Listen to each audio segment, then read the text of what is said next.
Welcome to Mormon Book Reviews, where an evangelical encounters the restoration. But this is actually a very special Mormon Media Reviews segment. And I'm very excited about this because we've had our guest on before. This is the first time that he's met my co-host, Rebecca. But before we get started, just a quick reminder, folks.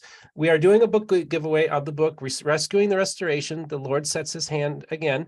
This is a scholarly treatment of what is the independent restorationist movement that is affiliated with Denver Snuffers. So if you're interested in that book, we have 2 copies in the drawing. The editor of it, Chris Van Kampen, was nice to send me 2 copies.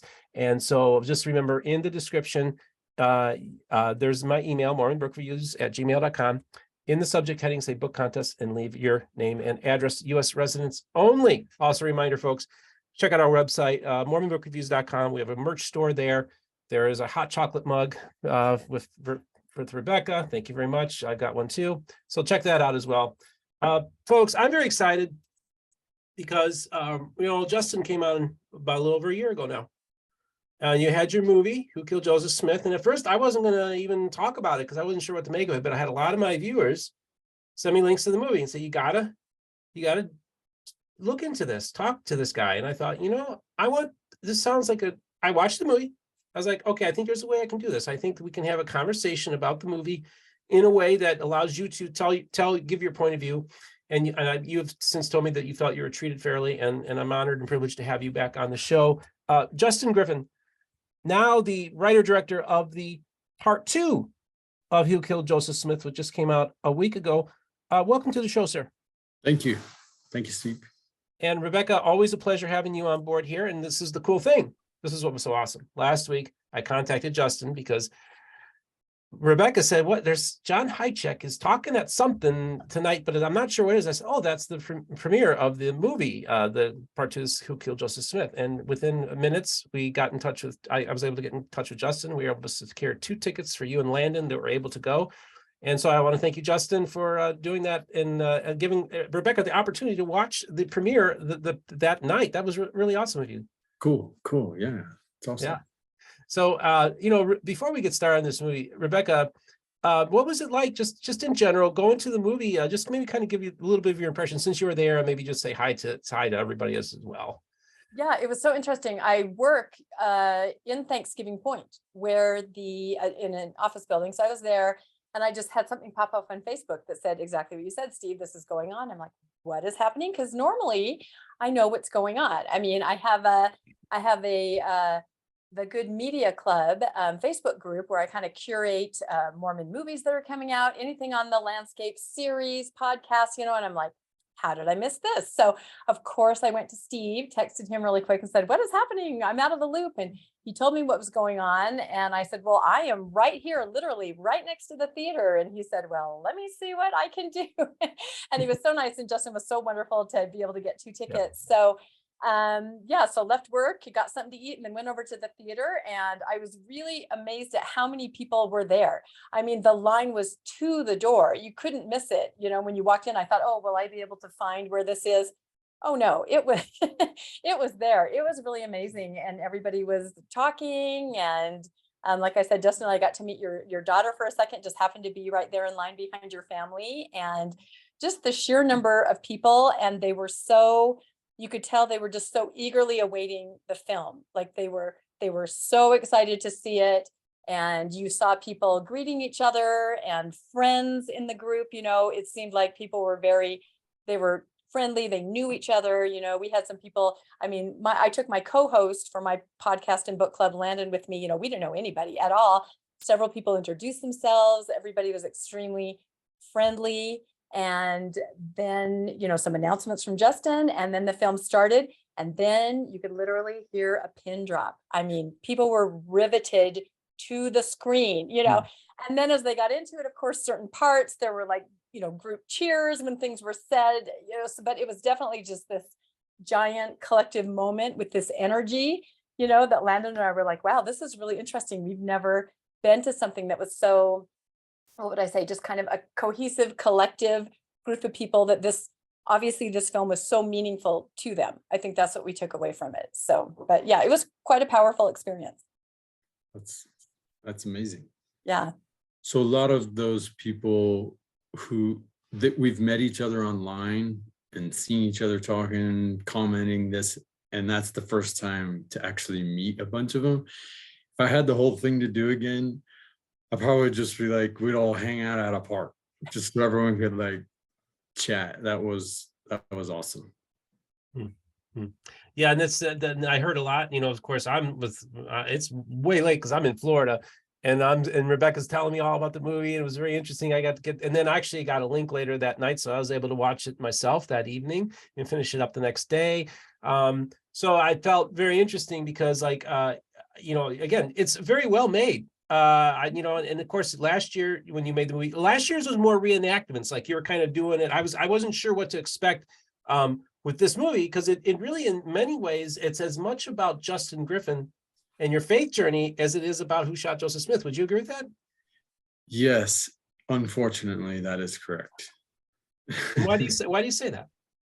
Oh man, going and sitting in a theater with all those people watching yourself on the screen is just such a wild experience. And it is very personal. My original intent was to just make that movie and release it online on YouTube and then go into hiding. But I felt directed to have that premiere, and that premiere gave us the opportunity to listen to some other speakers and everyone meet. So now I'm like, yeah, that was awesome, but I was not looking forward to doing that at all. So it turned out to actually be much better than you expected. You're Yeah. glad that you did it. And so I just want to, before we actually talk about the movie, and I also do want to talk about the faith journey as well, because this is important. Maybe just overall, did you feel that Thursday night, having that premiere, that really, did you feel like afterwards, did you feel like on cloud nine? Were you very excited about this whole thing that happened and the energy that was in the Yes. room? The first film, there were some people in the audience who were not fans of the film, and afterwards they were expressing that. And this time around, that would have been a direct shot on me, if that makes sense, because my life's up on the screen. That's why I wasn't necessarily looking forward to it, but it wasn't that at all. All the people there were familiar with the film. All of the people, you know, we've had similar journeys, and I think a lot of the stuff I was portraying is similar to their journey. And so, yeah, it was incredible. It was incredible to be with everybody. Now, I actually am very interested in the fact that you had a guest, a special forensic guest on in the movie that you talked to, and he's pretty well known on YouTube and stuff like that. Maybe just talk a little bit about how you connected with him, and then maybe also how you maybe engaged him with the evidence in your movie and how he responded. It just sounds like that's a very interesting story. So, right, I was working on, after the first part, I was working on what will now be considered part 3, but then suddenly this idea came up and was like, it's this middle part, this middle story that needs to be told, which became part 2. And a big chunk of that was that detective. And, you know, Detective Steiner, New York City Police Department, he had barely retired. Over 2,000 cases. He's an expert in shot pattern analysis. He teaches classes, and I found him online because I don't know if you ever go on YouTube and watch those detective, you know, where they break things down. And that's what he did is he'd watch a movie that has a detective scene or something and then comment on it. And he's got millions of views for that. He's just awesome. And there were people from the first film that were like, there's no way you could ever get a legitimate forensic detective. Even though I had one in the first film, they were like, there's no way.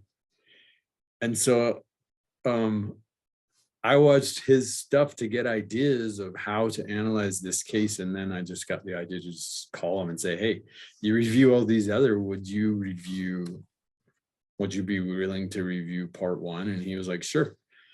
So he revealed it, and we got back and watched it, and it was both ways, tons of information, And he liked certain things and he didn't like certain things. And then I was just like, hey, would you be interested in actually like treating this like it's a case and taking it on?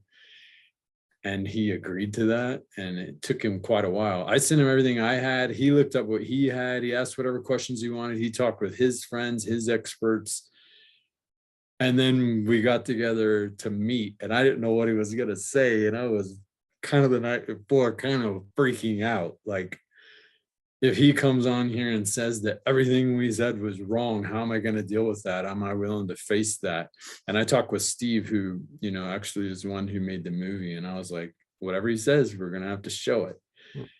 I'm not backing down from that. And so that interview or that discussion is actually 3 hours long. We went way more into detail on way more things.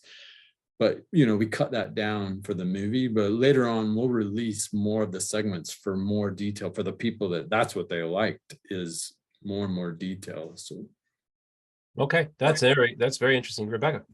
Oh, was that the scene from the film sitting down with the detective? Was that the first time you had heard that information and you filmed it? Or did he let you know about his findings and then you said, okay, let's roll it? No, he had only asked me questions and asked for more information and studies up to that point, but I didn't know what he was going to say. So we just sat down and filmed it and rolled. And that explains your reaction, because remember, Steve, he was like, you know, like some of my findings, they correlate with what you have. Yeah, I can see that now. That reaction, that was very authentic.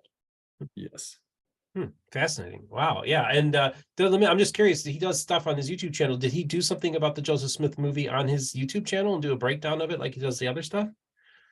Not that I know. Okay. Well, he's done all that work. It might make for a good YouTube episode, right? So I have that, and we'll put that up on our site as well, so that you can watch his review of the first film. As he's watching it, he's commenting on it. Oh, good. Cool. Okay, great. That's great. Yeah. So you'll have that on your Who Killed Joseph Smith website on YouTube? Yep. Okay. Well, look for that, folks. And of course, we'll have links in the description for those of you who'd like to check that out. So, you know, what was so fascinating, you know, so this makes more sense to me now, because it sounds to me you had a part 2 in mind, and then you had said there's this middle part that came. So this happened organically, because I was genuinely surprised at the film, because I was like, I thought they were going to do more like a continuation of the first movie. It sounds to me like you are. It's just that you felt like this side story, or this story that happened, had to be told to kind of document the journey. Would you say that's how you describe it? Yeah. I don't know if I'm sure you guys have had that experience where you just get this idea, this bug in your mind, and you have to get it out. That's how I didn't know part 2 was going to be made until I started working on it. Okay.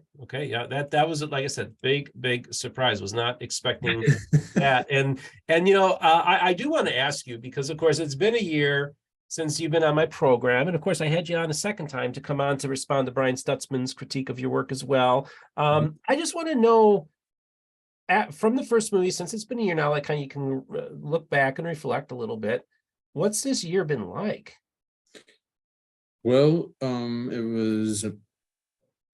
So on the film, I put the wilderness scene in there, and that seems to have been a big point of division between the audience, with a lot of the people saying that was so stupid, that was so cheesy, why did you put the wilderness in there, that ruined the movie, you should have stayed scientific, things like that. And then there's the other feedback, which is, oh, the wilderness scene, I'm going through that myself, I'm so glad you put that in there. So the people who got that scene and why I put that scene in have been through that experience or in that experience, and they understood exactly what I was talking about. So that came from, in the Book of Mormon, the part where Lehi takes his family into the wilderness, and they're out there 8 years and trying to figure out who they are and who God is and what is their relationship to him. And when you're back in the middle of the big city and into your normal life, you know, you just got so many people at you all day saying, here's what you should believe and here's what you should do. But in the wilderness, you're alone. to figure out what you believe and to figure out who God is to you and how you can connect to him and what that means in your life. So this last year I've been in the wilderness, because for me, my whole life was the church and being a member of the church. And that was, pulled out from under me. So I had to figure out who am I if that's not my identity. And so much of my life's goals was the church's goals. And now I'm no longer able to participate in any of that. What does that mean? And so, when that happened, I lost a lot of relationships, most of my relationships. And so spent the last year rebuilding those with new people and trying to reconnect with old. And after a year, finally some started coming back. Not like it was before necessarily, but I've been really grateful for that. But now I'm in a good place. My relationship with the Lord is stronger than it's ever been. I'm super glad that I've went through that. I'm like super glad. And but the people that I miss, I hope that, hope we can be friends again at some point. Well, Rebecca, you were talking to me about how there were parts of this film that kind of resonated with you and your journey that really, struck you. And perhaps you want to talk a little bit about that and maybe kind of give some feedback to Justin about that as well. Yeah, absolutely. Like I said, the crowd was definitely vocalizing at certain parts, and Landon and I were more like, okay, just getting our bearings kind of there. But when you, and Landon and I are both post-Mormons, when you wore the t-shirt and you walked through Temple Square, both of us were like, I understand that. I understand walking a different direction, whatever that path or direction is. And I understand people walking around you, like parting the Red Sea, and they don't see you. They're maybe afraid to hear your opinion, or they don't know how to interact with you, through no fault of their own, probably. You're just different. So during that scene, my co-host Landon and I, we were clapping and cheering along with everybody else because we absolutely related to that. And then, of course, I understood your whole metaphor of the wilderness, that you're just apart, in a lot of ways, and you have to rebuild and recreate after going through that period. So I thought that scene, especially the walking on Temple Square, was extremely powerful. I wanted that t-shirt. Or something like it. So insane. Putting that t-shirt on and walking in the middle of it was crazy. Yeah, and I wanted to ask you, how, because what's interesting is your daughter, like I said, when I was chatting with her, and I think it was Landon who said, let me just say this to preface it. We believed, like the first movie, this would be a recreation, more information. And when we got there and said, this is true crime, this is really interesting. This is the focus on the forensics that everyone had a question about in the first film. This is heavy on the true crime forensics elements. So your daughter, we had asked your daughter, are you in the movie, because we were thinking, dressed up in, a recreation. And she said, yes, I am. And then she said, my dad walked through just a real crowd. And I was trying to figure out, was he dressed up? Was he in costume? I really could not even fathom what it would be. So I was even more curious. But then when I saw what happened, I was like, now I get it. So I am curious how you did that scene, when you did that scene. Was that general conference, I'm guessing, or something? Because there were, you've seen it, Steve. It literally is the parting of the Red Sea, and he, one man alone, just walking down the middle. So yes, it was general conference last October. And first of all, I think the hard part of that was probably in my mind more than the people who's there probably didn't care. But so I took my shirt off, and now I'm fully exposed. I am in my mind, the worst thing you can be in the middle of an LDS crowd is an apostate. They have a lot of love and a lot of understanding for people from all walks of life. But if you're an apostate, it's a little bit different, or at least in my mind, I felt that. So I walked with the crowd, and Steve was behind me walking towards the event center. But then you see the picture of me and my daughter inside of it. And then I don't I don't get to go in. I'm now an excommunicated apostate. So I don't get to be a part of this, which was a huge part of my life anymore. So I walk back against the crowd. That's when I was dying.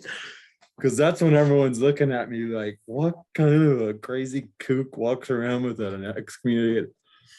And I make it past the street, and Steve was like, okay, that was good. Let's do it again. I was like, there's no way we're doing it again. I can't do it, man. I'm like, so I run over and put cover on again, as fast as I could. But anyway, it worked out. He was able to edit it well, and we got this shot. But oh man, that was rough. Wow. And that's and I can, for so many people, because they're on different faith journeys. And of course, folks, since you've been on, of course, I've been on Mormon Stories, and I told my story to John DeLynn and the journey of the wilderness that I went through, a dark decade of the soul, of depression and atheism and all this kind of stuff. So there's so often, that people, and Rebecca, you're post-Mormon. And of course, I was an atheist who found his way back to faith. And then Justin, you've gone through a journey, and we're all of us have been through the wilderness. Yeah. All of us have been at different points in this journey. All of us are still at different points in this journey in many ways. So I think this movie will resonate with people that also are on a journey. And so I think you did. So in one sense, I get why some people would say you ruined it because you talked about spiritual stuff. You need to do the scientific stuff. I can see why they're saying that. But then I can also say, like, wait a second. This is more than just a movie about making historical reenactments. This is your faith journey. Yes. This is your story. And the movie itself is also directly impacting your life. And so I thought it was interesting that you made that decision to go that direction for this second film. I find that very fascinating. Yes, it was not something I had the desire to do. Again, I felt inspired, led to do what I did. And I did it, but I didn't want to face the repercussions of it. But then I went and faced the repercussions of it too. And I'm glad, because everything I had believed before these experiences, I think, was given to me by someone else, that they figured that's what works for them. And that's what you have to do in the wilderness, is you have to figure it out for you. And it's really not wise to let a lot of people into your wilderness to tell you, no, you're doing the wilderness wrong. It's like, you don't get the wilderness if that's what you think. It is you're on your own, figuring out what is the meaning of life? Why am I here? What is my purpose? All those deep questions that you can't just let somebody else answer for you. You have to figure them out. And when you come out of that, you just come with this level of confidence that makes you a little bit, less, you're more impervious to the attacks from other people who think that you're doing it wrong and you should do it their way. So that part of it it's a tough journey, but it's so worth it to do it. Rebecca, do you have any questions for Justin? Yeah, it's funny you would say that. Let me dig through my pile of books here. What you just said reminded me, I helped John DeLynn run his book club, and we're reading No Nonsense Buddhism. And almost word for word, you just described a concept there where when someone else feeds you the answers, there's always a chance that that's not the right answer and you'll need another answer. The real question is, why am I questioning? What do the questions mean to me? And how do I arrive at my own, not even answers, but just a comfortable space with the questions, whether we know or not. So I think, there's different ways on that journey, but everybody kind of arrives at it maybe where you get this inner peace, whichever route you're going. And I think that sounds like that's what your wilderness was, just a deconstructing, nobody else's answers. You're going to think about the questions, why you are where you are, why you want the answers, and then come out on the other side much more secure and peaceful, I would feel. Yeah, I didn't mean to discount the input of other people, because especially other people who've been on the journey can offer a lot of help, and a lot of ideas to consider. But at the end of the day, you can't live your life for them. You just can't. If you want to have the best life that you can live in your purpose, you've got to figure that out. You've got to ask the tough questions and answer them, and not defer them to somebody else. We also wanted to talk about some of the historical stuff in this film. And I wanted to ask you, Justin, you've been doing a lot of research on both these films. Yes. What are some historical things? Like actually, we could bring up this, the John Hychek find of the John Taylor letter, which I found to be fascinating. So it seems to me that like you're also using new historical data and information that you're adding to this narrative. Maybe just talk a little bit about the historical research and also maybe a little bit about that letter. You bet. So when I decided,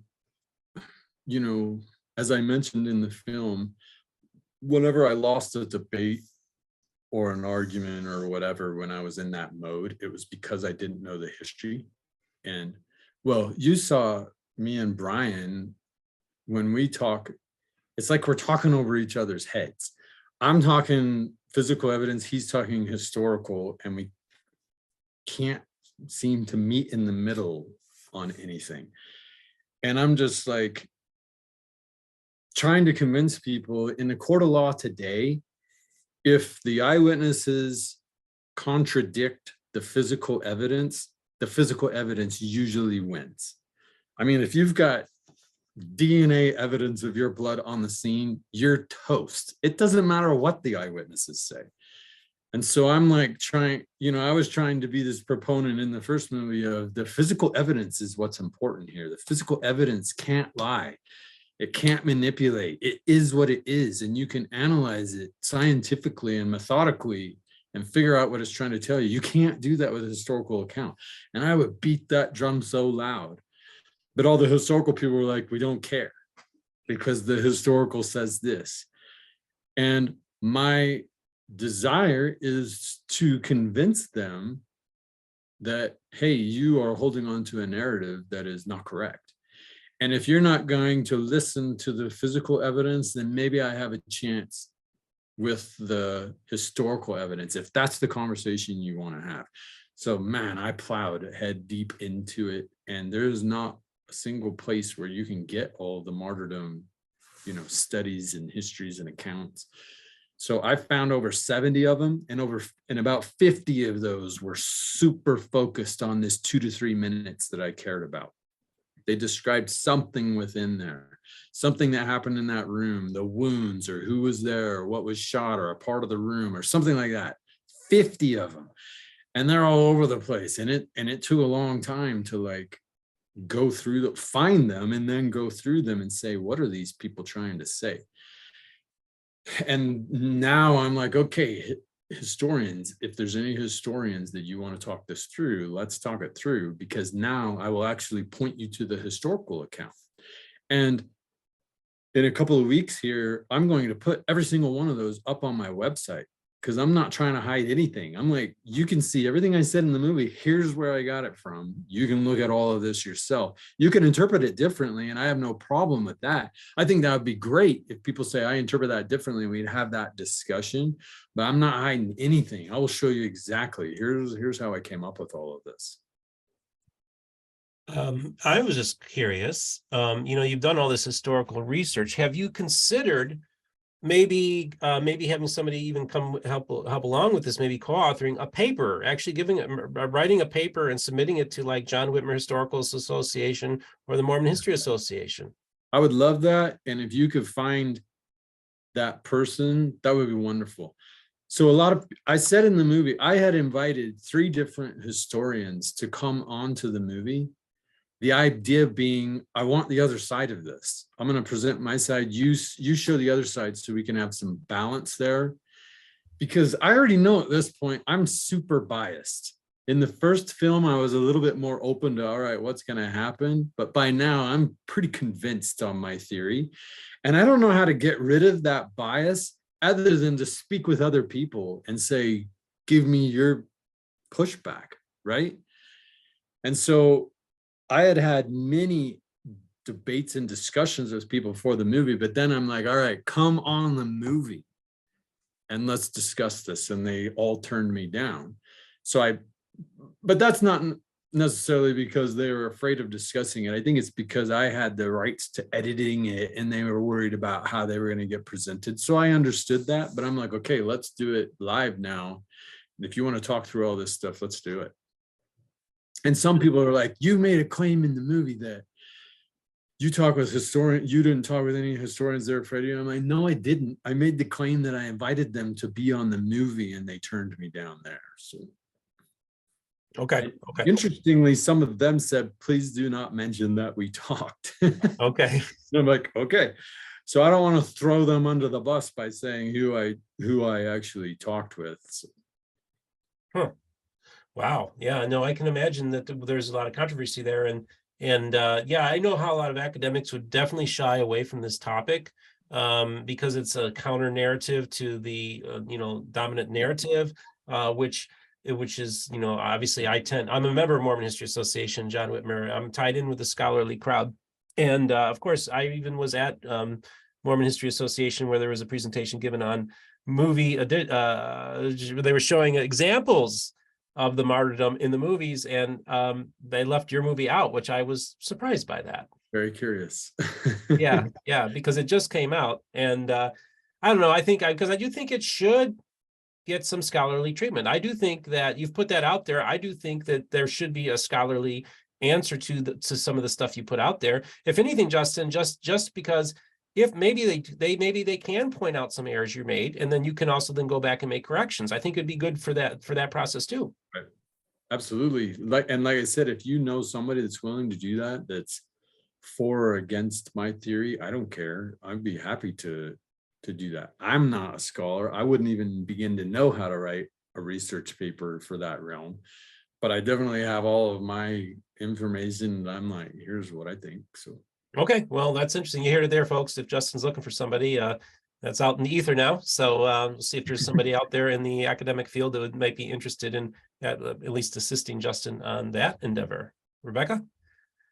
Yeah, I think you're going to have some healthy debate on your website once you get everything up, because that is one thing I was interested to hear at the end. You said all of this, because I was like looking at everything frantically, remember that one? We got to remember that. I want to look that up, because I've been a skeptic since I was 1 year old, I always say, and especially when it comes to church history, when I hear that the narrative changes or it isn't what you thought, other people tend to be devastated. I've always gone, I knew it. That's just always been my personality. So, and in fact, and so that's why I was extremely interested in the forensic side of it, and then wanted to look, more about the different historical evidences that you had brought forward. But I do have a memory, and it was actually with my co-host Landon, his wife, and my husband. We were at the Church History Museum, and we were looking at the watch, and we were like, that doesn't look like it's been shot. I mean, it's very apparent.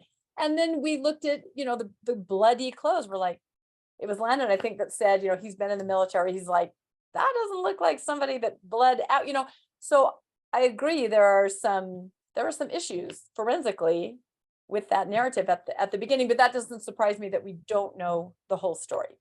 That doesn't surprise me at all. So I think people would be open to it. And I will say, Steve, you've seen the movie that Justin says, please come talk to me. Tell me your point of view. Just what you said right here. You said, I want to hear. You're in a confirmation bias bubble, like a lot of us are about a lot of different things. Right. And the only way to break out is to hear other people talk. So I thought that was very open of you, very vulnerable to admit that and to say that in the movie. Yes. At this point, I'm like, is there anybody out there that still believes the narrative? Is there anybody that's just like, no, the way that you can't even say that, because Willard and Taylor's accounts differ and contradict each other. One of them says there was 4 guys at the door. One of them says there was 2. They can't both be right. So I'm like, you have to pick and choose out of the historical record what you believe the narrative is. Right. And these people who put everything on the historical narrative, when I did my research and deep dive into it, what I can tell you is the rest of the historical narrative is even crazier. So many contradictions of who, what, when, where, how, why. It's all over the board. So I'm like, I don't know how anyone can pick a narrative out of that mess and say this is what happened without massive bias on their part. And I'm like, you've got to believe me on that. And when you see the accounts yourself, you'll see what I'm talking about. And that's why I'm like, you can't trust that more than you can trust the physical evidence. So anyone that still believes the narrative, I'm like, what narrative do you believe? All right, go ahead and explain it. And they can't really explain the detail of it. I was So- curious as to what missionaries are telling now in Carthage.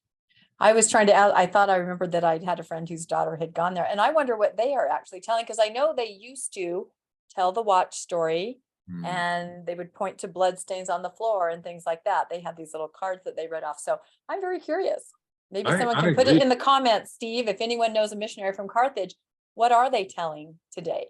You know, you can do a online tour with them. Oh, That's a great idea to go see. What are they saying today? I love that idea.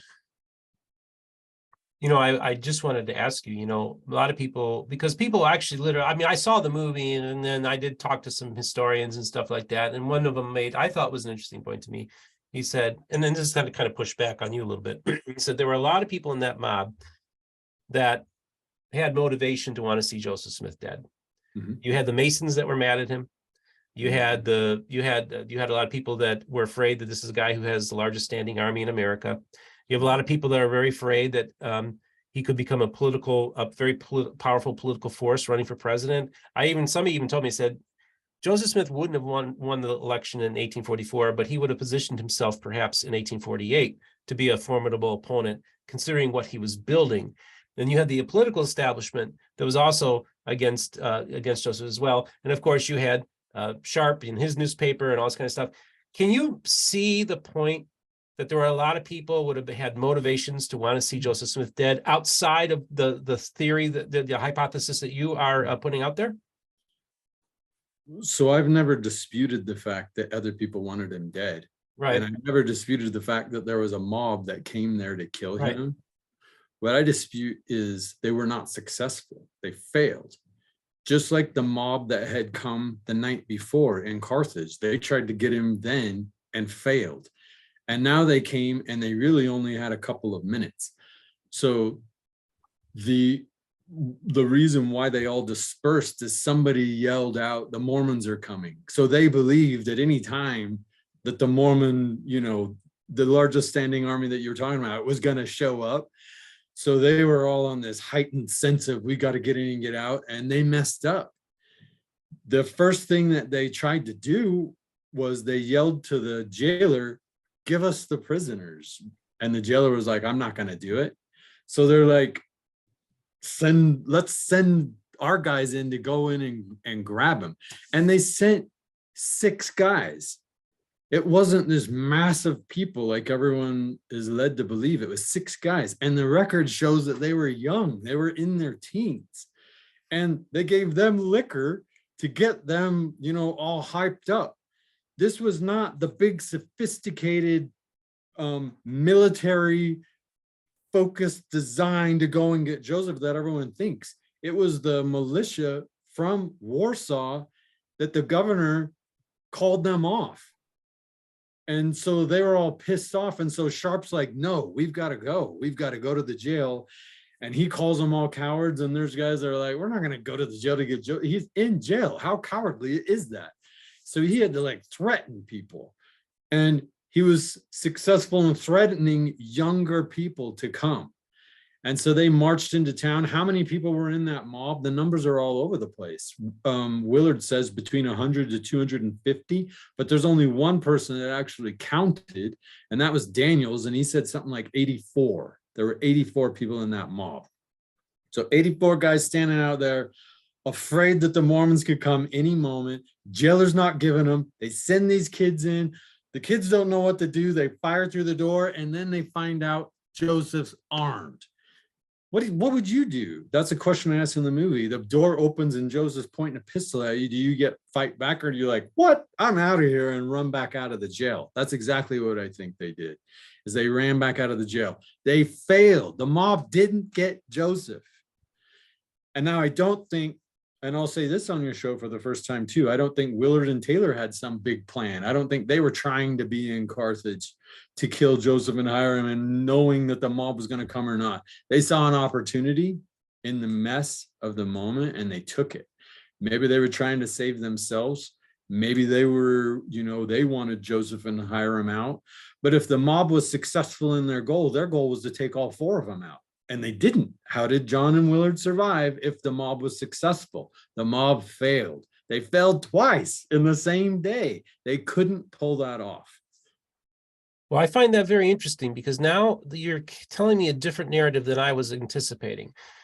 I was under the impression that essentially there was kind of it was a deal that was made. Now you're saying that it was actually, this wasn't planned. You're saying they were using this as this opportunity they weren't, okay. I haven't heard that. I haven't actually heard that angle before. Yeah, as I've Seize the studied, moment. as I've studied the history and what they were doing, I do think it's curious that they got Dan Jones out of the room, because Dan Jones, I believe, was loyal to Joseph. And Dan Jones, if the mob had come in there and Joseph and Hiram were going to die, he would be dead too. But Willard and John weren't. Willard wasn't even hit by a bullet.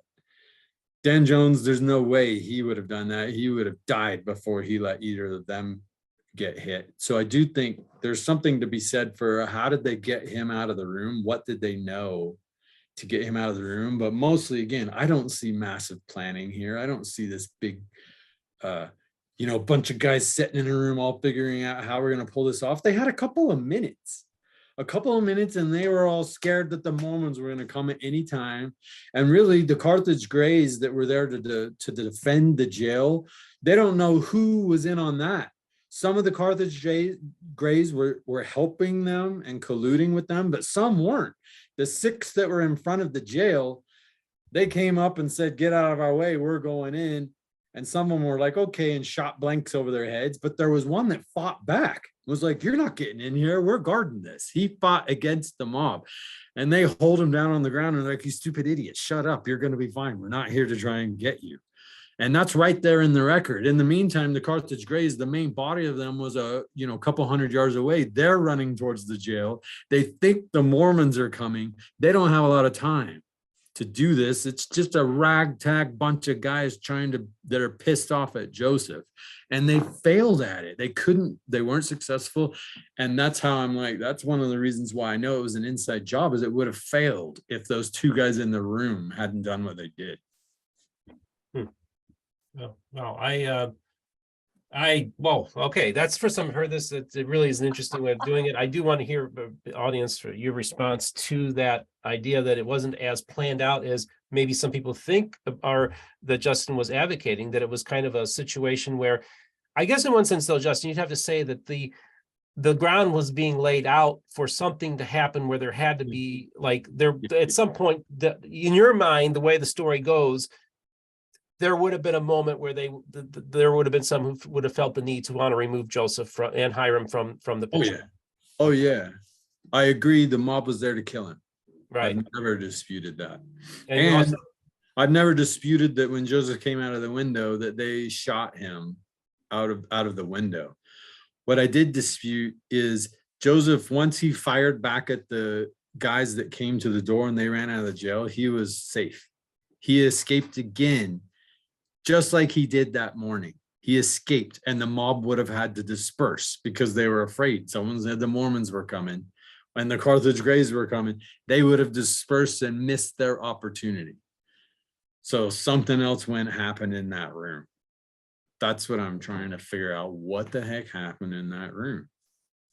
It's Why would Joseph Oh. shoot at them and they run away and then go and jump out of the window into the mob? That never made sense to me. I'm like, why would you jump out into 100 people when you're in the room and there's no danger in the room anymore? Well, that's fascinating stuff. Rebecca, what do you have to respond to that? I mean, you've actually seen it. And I was gonna say, like I said, I put the YouTube, I put your movie up on my little Facebook channel, The Good Media Club, where we curate the Mormon stuff. And the 2 questions that most people were kind of talking back and forth, one you kind of addressed right now. They said, why would someone even worry about having to harm Joseph and Hiram if the mob was going to do the dirty work for them? It's very dangerous to collude with the mob, that's with your enemy. Anything could go wrong. why not just sit back? If, if that's the motivation, and let the mob do your dirty work. But now Yeah. you're explaining a little more your theory that they were failing in that. So that's interesting. Yeah. Yes, So the and other, also John Taylor and Willard could have felt threatened as well. right. And killing Hiram and Joseph were the threats. And so they kill Joseph and throw him out of the window. Here you go. Here's what you really Right. wanted. And then we're To safe. save themselves. Yeah, because that was the other question. Why in the world, if a mob was after you, would you go into the fray when they were going to do it anyway? Wouldn't you be Yes. far, far away from that? So that's something that Now this gets into the motive. Did they come Yeah. with Joseph to make sure he was going to get killed? Or did they save themselves because they felt threatened in the moment, so they Right. offered them up to the mob as a so sacrifice? that could have been an option, The like a motive last minute, is huge, but desperate. Okay. yes, that's right. Very interesting. Yeah, the other question that came up is, and a lot of us watched this once I posted it, is they wondered, does it make any sense that the mob themselves, and this speaks to the forensics, had some smaller caliber pistols, which would explain some of these other, and I'm sure you thought of that. That's probably an obvious question, but that was another one that came up as we kind of kicked it around. Yes, I absolutely believe the mob would have had pistols. The problem with that is both John Taylor and Willard said it was all muskets and rifles. Muskets and rifles poking through the door, halfway through the door, firing like crazy. And out of all of those musket shots, not one guy in that room was hit with a musket. Not one. 12 different wounds, all small caliber, all from pistols. And pistols were never mentioned. It was all muskets and all rifles, all poking through the door, and no one got hit by a musket. You tell me if that makes sense. Yeah, there's definitely something with the forensics that doesn't match. Now, what they're why saying. wouldn't they mention pistols? If the mob had pistols, why wouldn't they mention pistols? Right. I'll tell you why. Because the only pistols in the whole narrative were in the room. So why did they want to get away from talking about pistols and saying these wounds were caused by pistols and push it back onto muskets and rifles? Again, to me, you can see my bias coming out. You can see my inner, I'm like, it seems At least you so recognize awesome. it, right? How did I not see it, right? Then somebody had an absolutely out there theory that I don't even know if I want to mention, but they said, okay, so Hiram has a one-shot pistol, right? And you mentioned in the movie, they don't want to be taken again. They don't want to be hung. Right. One person suggested, what if it was, Suicide. self-inflicted. Yeah. Yes. So I talked about that in the first film and then cut that out. That actually matches the angle. And the right-hand side. There's Yeah, only so many ways you can get that Mhm. shot, and that's one of the ways you could have got that shot. And this person brought up, he said, I'm a dead man. And maybe, Okay, just real quick, are you repeating something I said to you or something? Because I mentioned this a long time ago to you, I think. This was on the media club, the Good Media Club. Because you my thought thing of it too? I think everyone thinks about it. Because I thought, I'm a dead man, and he shoots himself. Yeah, I didn't know you also felt that way. Interesting. Almost immediately after watching the film, the first time. I think it is a legitimate theory, and because it matches the forensics, it also motivationally, and I hate to use the word suicide and self-inflicted, but it's a real thing, and it's a real possibility. So I speak about it in those terms. I don't mean to be irreverent about it at all. But it's a real possibility, and it could match the motivation of why they told a different narrative, is because they're like, we don't want. They're covering up the suicide. They're covering it up. Wow. Yeah. So I'm like, okay, that's a theory that actually works here. Yeah. In my own opinion, his single shot looks to be more like a 40 caliber, and that 40 caliber would do way more damage. On my tests, it would do way more damage than blow that hole out of the side of his nose, as opposed to a 30 caliber 6-shooter, which in my tests look real close to that damage on the death mask. So first of all, I think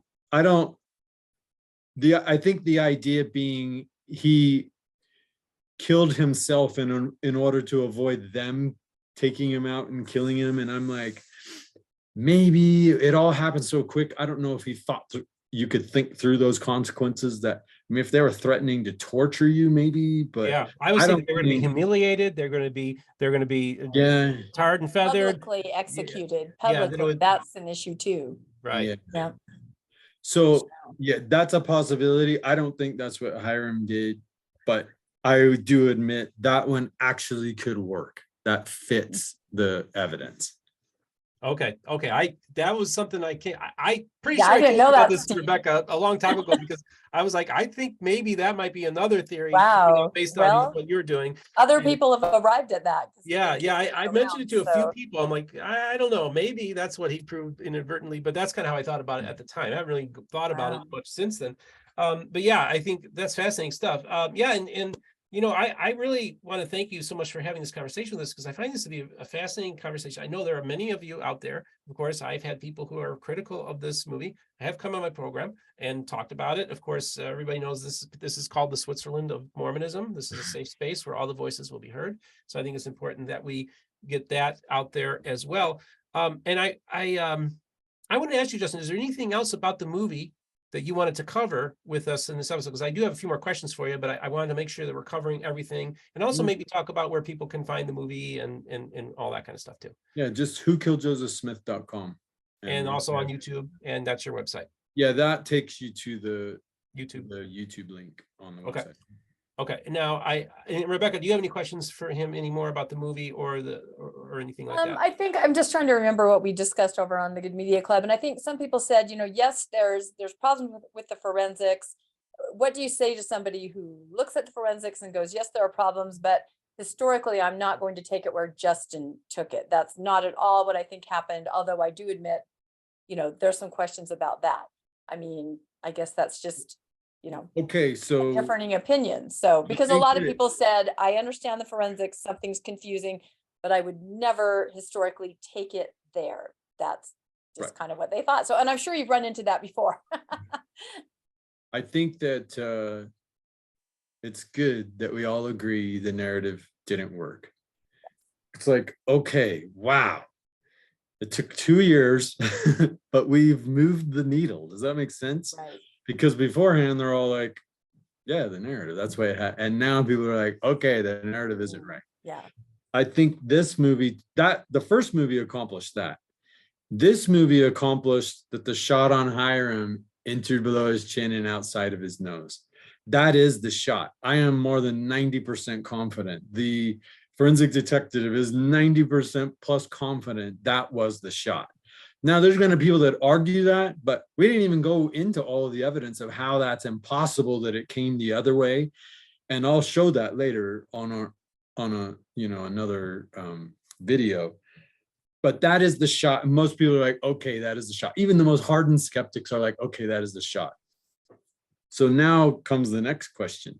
The narrative isn't right, and that's the shot. So what happened? And some people just are not passionate. They don't care. They consider the Carthage answered. That's not a question. They have no burning desire to figure that out. I do. And the historians don't even seem to be that passionate about that question. They figured this one's already been solved. What's the point in doing any work on this? You're not going to be able to find anything new or interesting. And I'm like, no, go help me figure this out. There's only so many ways that shot could be made. And the people who have theories about that, that's the ones I want to hear the most. The people that are like, the narrative is right. I'm like, okay, I love you, but this conversation isn't going to go anywhere if you're still on that point. But then you have the people that are just ardent apologists of the narrative and of the church that are even there like, okay, the narrative isn't right. And that was the shot. But that doesn't mean your theory is right. And I'm like, I already know that. I already know I'm biased. I already know I could be wrong. And that's why I'm like, give me your best theory and I'm willing to go test it. I have all the muskets. I have all the ballistics. I have all these tests I've already run. I will test anyone with a legit theory that it can explain that shot. And at the end of the day, I'm like, that should, help one of the theories emerge as the more likely. If that's my hope. So I want to ask you now to preview the next film. Tell us what you're looking at, what direction it's going to go, and when you think the third film is going to be coming out. So that's funny because everybody wanted the second film, not everybody, but a lot of people were expecting it to be motivation. And I am working on motivation, but motivation, I'm one of those people that thinks it's incredibly hard to figure out someone's motivation. People are just too multifaceted. If you understood motivation, then you could predict people. And none of us can predict each other ever. I can't predict what you're going to do in the next 2 minutes. So how can we possibly imagine that we can understand someone's motivation? It is not scientific. It's incredibly difficult to study that. But everybody wants motivation. And my response to that is you already know what the motivation is. If this was an inside job, everyone that believes that already knows what the motivation is, but they want me to prove it. And I'm like, okay, how am I going to prove that? How do I prove what someone's motivation was? That's a difficult question. That's why the detective's like, I don't get into motive. That's someone else's job. I just say, here's what the evidence is saying, and someone else can figure out what the motive is. But I'm going to try and tackle it anyway. So any idea, have you started production on it? And do you have an idea of maybe a potential release date? Could we figure a year from now? That would be awesome. But Okay. I can't say because I don't have the answers. Okay. And I don't know how long it's going to take to come up with an answer. So it's just difficult to predict. If I'm like, oh yeah, here's what I think it is, and here's how I can prove it, then I could tell you that date. But I'm still in testing phase. Got it. Discovery phase. Got it. Okay. Interesting. I want to ask you, Rebecca, I want to ask him a few questions that are not related directly to the movie. So is there anything you want to talk about before that, or? I'm trying to think. I guess maybe Make my sure. last question would be, you were very open, as we discussed here on Steve's channel, that had the forensics expert said, you have no Yeah. idea what you're talking about. Yeah. You would have shown that, you would have accepted it, and you would have, said, oh, I guess I went down the wrong path or something. Do you feel that way if, I guess, more forensics or especially more historical information comes out that makes you go, I Yes. mean, do you feel, I know we're all in a confirmation bias bubble, we are, but I just wonder what your take, because you seem very open to the forensics being questioned or not. Would you be open to that too, the historical side of it? If new things come to light, people bring things to you, how do you feel about that? Absolutely. So let me be clear. If the detective had said your theory is wrong, that's not like, oh, well, you're a detective, I believe you. But if he would have said, here's why, and showed why with his expertise, then I would have been like, holy cow, what did I do? What did I do? Right. But then I would have to, I'm not going to hide that. I'll go back and say I was wrong. And here's why I was wrong. And if I need to apologize to amend relationships, then I will apologize. Same thing applies to the historical. Now, if you're not going to be able to just say, I'll give you a perfect example. One of the accounts, the first guy that went into the jail named Webb, W-E-B-B, for his age, he says, I was not beyond 20 years old. What do you take that to mean is his age? Not beyond 20, under 20. Right?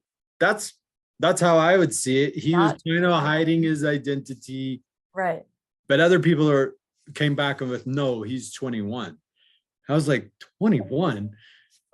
Maybe there's some way of accounting for your age or the phrases back then that I don't understand today. But I'm like, when you say you're not beyond 20, to me, that tells me you're still in your teens or less. But this is a fun argument. If you want to try and convince me that that means you're 21, tell me why. And maybe you can convince me. But if you just say, well, that's my gut feeling, I'm like, well, I'm not going to be convinced by that. But I'm willing to work through the historical, just like I am the physical evidence. And at this point, I'm like, I love that we argue it, because then the audience is going to decide. Maybe we won't persuade each other, but the audience will say, I think that means he was in his teens. Interesting. Well, that sounds like you've been learning a lot. It sounds to me as though this movie is really as much as your journey is part of this story. I think it was very, like I said earlier, very autobiographical. And I actually, one thing I've started doing recently is I have a lot of evangelical Christians who come to me and they say, how do I interact with Mormons? And I'm trying to have the conversation be civil. So I go to them and say, I want you to ask them these 3 questions. So I'm going to ask you these 3 questions, Justin. Okay. I wasn't expecting to do this, but I thought, I feel impressed to do it. Okay. Good. So this is what I tell evangelicals who don't know anything about Mormons or who want to engage them. I said, these are the 3 questions you ask them. What is your favorite Book of Mormon story? Okay. Before I answer that, can I ask you, what do you mean by Mormon? I'm talking about, well, typically for most evangelicals, it would be members of the Church of Jesus Christ of Latter-day Saints, because that's the only group they're even aware of. But I'm saying anybody who's a believer in the Book of Mormon, these are the questions you could ask them. Okay. So Got it. for me, there's no question. The top is the Lord returning to the people at Bountiful. Okay. And finally saying, don't have all these disputations. I know you have different beliefs. Let me tell you the truth straight. This is the way that it is. I love it. I love that the Lord is the one that clears everything up. Men are always arguing and debating and all of that. We don't know what happened in Carthage, but he does. So one of these days, he's going to come back and say, here's what happened. And it's going to be a glorious day, because then we all don't have to argue about it anymore. So settle all the disputations. Yeah. All right. So the second question I have for you is, what is your favorite Bible story? So that's probably, I'm going to break it down between Old Testament and New Testament, to be fair. Okay. So in the Old Testament, I love the story of Noah's Ark. And the Ark story in the King James Version, which I grew up with, explains that after everything is wiped out, that the Lord puts this rainbow in the sky as a symbol that he's not going to do that again. And the Joseph Smith translation of that is, no, that rainbow is a symbol of the everlasting covenant.